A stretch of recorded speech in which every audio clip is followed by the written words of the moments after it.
Good morning and welcome back our channel. চলে এলাম নতুন একটা ব্লগের সাথে আজকে আবার। এই যে দেখো এখানে হচ্ছে কি গো ওগুলো? এটা হচ্ছে ডালিয়া।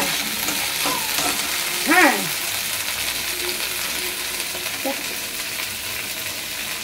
বলো। ডালিয়া হচ্ছে এই যে এখানে জাস্ট অনলি বিনস দিয়ে আর মটরশুঁটি দিয়ে আর মুসুরির ডাল দিয়ে হবে। এই যে মুসুরির ডাল দেখো ধুয়ে রেখে দিয়েছি। এটা ডালিয়া কালকে রাত থেকে ভেজানো রয়েছে, তাহলে খুব তাড়াতাড়ি হয়ে যায় আসলে। আর তোমরা আমাকে দেখেছো আগে প্রেশার কুকারেই করতাম, তবে এখন যেহেতু এটাতেও সময় লাগে না বলে তাই এখন এখানেই করে নিচ্ছি, ঝটপট হয়ে যাবে। সকালে ব্রেকফাস্ট আজকে এটাই থাকবে রেসিপি। আর তারপর কি করি না করি অবশ্যই সঙ্গে থেকো আর দেখতে থাকো। আর রিশানও কিন্তু ঘুম থেকে এখন উঠে গেছে, রিশানকে ফ্রেশ করানো হয়নি, এটা চাপিয়ে দিয়ে গিয়ে রিশানকে ফ্রেশ করাবো। এই যে দেখো একজন কি ভাবছে কি জানি, খেলু খেলু মুডে আছে, দেখতেই পাচ্ছ তোমরা, খেলু খেলু মুডে। কি বাবা সকাল সকাল উঠে তোমার কেমন লাগছে? হ্যাঁ আজকে কি অ্যাক্টিভিটি করবে তুমি বলো?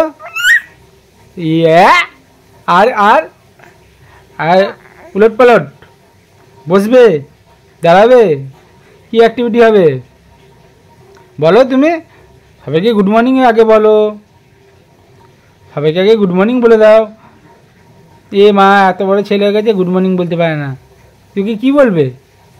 তুমি বলে দাও গুড মর্নিং। বাবা কি বলে? Good morning India. আর তুমি কি বলবে? গুড মর্নিং বাংলা, তাই তো? কি বলবে তুমি?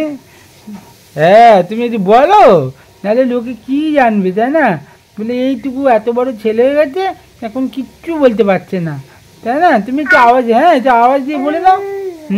বা ঠিক আছে, তুমি খেলাধুলা করো। এই যে দেখো এখানে রান্না হয়ে গেছে ডালিয়া, আর এখানে একজন খেতে বসে পড়েছে, তাই তো? আচ্ছা, আর এখানে একজনকে অবস্থা দেখো তোমরা। ইস কোথায় ঢুকছিস তুই? ঢুকছিসটা কোথায়? না না স্লিপ এসে যেটার মধ্যে বসেছে সেটা স্লিপ খাচ্ছে তো। ঠিক আছে তুলি ওকে, তারপর আমিও খাই। আর সুন্দর রোদ পড়ছে, ভালোই লাগছে বেশ। দেখো বাজার থেকে চলে এসছে, আজকে অনেকদিন পর একটু বাড়িতে মাংস হচ্ছে, তাই জন্য এটাকে এখন নুন হলুদ পেঁয়াজ রসুন আদা খুব সামান্য সামান্যই দিয়েছি, দেখেই বুঝতে পারছো তোমরা। আর লঙ্কা গুঁড়োও দিইনি, কাশ্মীরি লঙ্কা গুঁড়ো দেওয়ার ইচ্ছে আছে, পরে দেখি নিয়ে আসবো। তো ভালো করে এখন একটু ম্যারিনেট করে এখন রেখে দিচ্ছি, তারপর অন্য কাজ আছে। এই যে সব খাওয়া দাওয়া হয়েছে, বাসন টাসন সব করে, তো চলো এটা এখন ভালো করে আগে মাখিয়ে রাখি।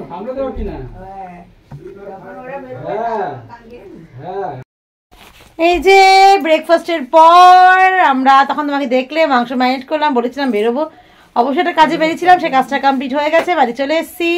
এসে দেখছি রিশান যেতে করে ঘুরু ঘুরু করছে। ওরে দিল রে, এটা কি হচ্ছে? এগুলো সব ভালোবাসা। হ্যাঁ তোমার সঙ্গে কিন্তু কথা বলছে, ঠিক আছে তাই তো বাবু? কি বলতে তুমি? এই যে চলো রিশানের সঙ্গে একটু টাইম স্পেন্ড করে তারপর রান্নাটা, মানে বাকি রান্না মামনি করেই ফেলেছে, শুধু একটাই বাকি, ওটা করবো, করে তারপর রিশানকে স্নান করাবো। তুমি স্নান করবে? একটু বলো। আরে আরে দেখেছো তো আমাদের দুধ মুট্টু গুড বয়। চলো এই যে এখানে দেখো বসিয়ে দিয়েছি মাংস, চর্বি ছিল তাই জন্য তেলও বেরিয়েছে বেশ। যাই হোক সবুজ সবুজ মাংসই মনে হচ্ছে, না সাদা সাদা মনে হচ্ছে। আর লঙ্কা গুঁড়োটা দিইনি, ও টমেটো দেবো এখনো দিইনি, টমেটো দেবো একখানা। আর এখানে এই যে আলু ভাজা, আর এখানে জলটা গরম করতে দিয়েছি, যেহেতু প্রেশার কুকারে একটু গরম জল দিলেই খেতেও টেস্ট, খাবারই হয়েও যায়। খেলো বাবু খেলো। জয় শ্রীরাম বলো, ফেলেই দিল। ঠিক আছে লাঞ্চ করতে বসি। নীলু বন্ধ করে দিয়েছে বাজনা, তুমি বাজনা বাজাও, তুমি এটা ধরো বাজনা বাজাও। হ্যাঁ নীলুর অপেক্ষা করলে হবে? তুমি দেখিয়ে দাও, তুমি বাজনা বাজাতে পারো, দেখিয়ে দাও ওকে নীলুকে।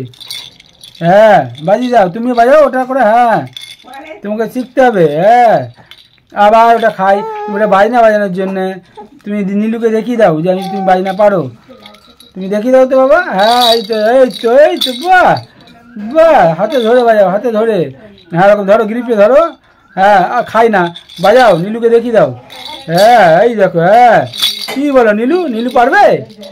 নীলু পারবে এরকম বাজাতে? হ্যাঁ তুমি নিজে নিজে বাজাও, নীলুকে দেওয়ার কি আছে, তুমি শিখে গেছো বাজনা। তাই না? নীলুর অনেক ডিমান্ড হয়েছে। কি নীলু ডিমান্ড হয়েছে? হ্যাঁ নীলুর অনেক ডিমান্ড হয়ে গেছে, নীলু বাজাচ্ছে না, তুই নিজে বাজা। ঋষণ কুমারের এখানে খাওয়া দাওয়া কমপ্লিট। এখন ঠাম্মা করলে বসে বসে ওই দেখো কি করছে, দলি দলি খাচ্ছে। আর সামনে জানলার মানে জানলার কাজ ওটা, তো ওখানে নিজেকে আবার দেখছে আর ঠাম্মাকে দেখছে, এই করছে। এই দেখো চলো। আর এইখানে হচ্ছে খেতে বসেছি। আমার লাঞ্চটাই দেখালাম, ওর লাঞ্চটা তো দেখানোর মতন থাকে না সেরকম এখন, তো যাই হোক ও হালকা পাতলা খাক। আমাদের হচ্ছে মোটামুটি ভাত, এই হচ্ছে কুমড়ো আলু চচ্চড়ি যেটা মামুনি খাবে তবু আমাদের দিয়েছে, এটা হচ্ছে উচ্ছে ভাজা, আর এখানে হচ্ছে মাংস। তো চলো এখন আমি খেয়ে নিই। মা চলে এসছে জামাইকে দেখতে।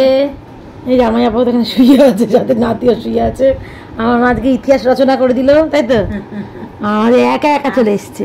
জামাইয়ের জন্য আমার মন খুব খারাপ হয়ে যাচ্ছে না, যে সঞ্জীবকে কতদিন দেখি না, ও হাসপাতাল বলছে আমার বাবা নাই, আমার কি কষ্ট লাগে না, আমি পারি না, তাই সত্যিকারের আমি যাওয়া আসা করতে পারি না বলে তো সবাই পারে, সে কি এই জন্য আমার তো খুব চিন্তা হচ্ছে না, সঞ্জীবটা এত সুস্থ, বাবা ঘরে আসলে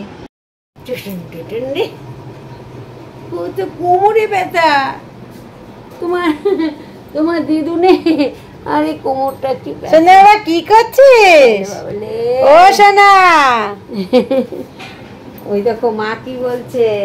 বাবা তুমি ডিম্মা কোলে উঠেছ বলে বাবলে, ও সোনালে এ ও বাবা, ব্যাপার স্যাপারই আলাদা।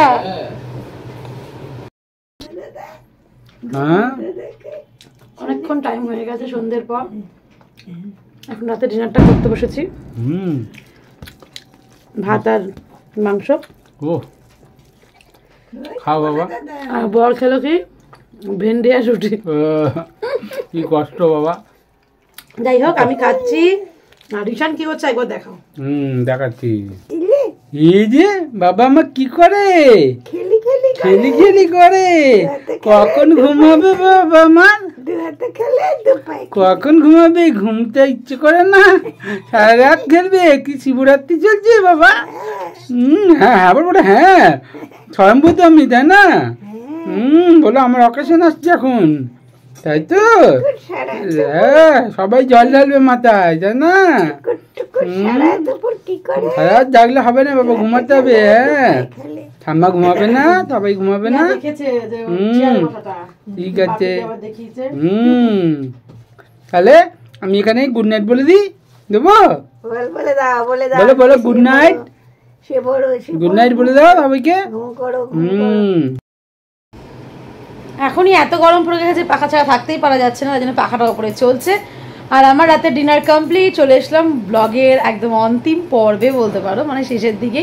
তো ব্লগটাকে আমি এখানেই শেষ করবো। তোমরা দেখলেই আজকে মা এসেছিলো, তারপর সত্যি বলতে ব্লগটা হয়তো অনেক কিছু করা যেত, কিন্তু জানি না কীভাবে বেখেয়ালে মানে করাই হয়নি।